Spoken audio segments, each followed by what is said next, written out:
सुहास कृष्णा पाटील वय वर्ष 36 आणि स्वप्नील कृष्णा पाटील वय वर्ष 31 या दोन्ही सख्या भावांची नावं आहेत।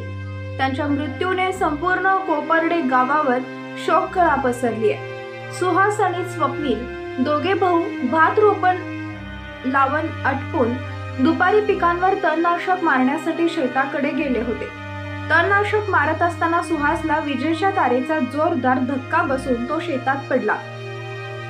दादा काय झालं असं म्हणत स्वप्नील त्याच्या जवळ गेला असता त्यालाही विजेचा धक्का बसून दोघे भाऊ शेतात निश्चित पडले। यातच त्यांचा दुर्दैवी मृत्यू झाला।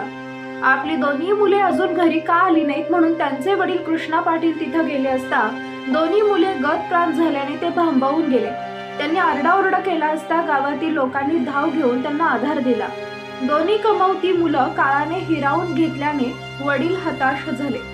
दरम्यान या घटनेचा पंचनामा शाहूवाडी पोलिसांनी करून दोन्ही मृतदेह शवविच्छेदनासाठी मलकापूर ग्रामीण रुग्णालयात रवाना करण्यात आला। शाहूवाडी तालुक्यातील कोपर्डे येथील कडवी नदीजवळ असणाऱ्या शेतात रोप लावून तणनाशक मारण्यास गेलेल्या दोन सख्या भावांचा अतिउच्च विद्युत वाहिनीचा स्पर्श होऊन दुर्दैवी अंत झाला।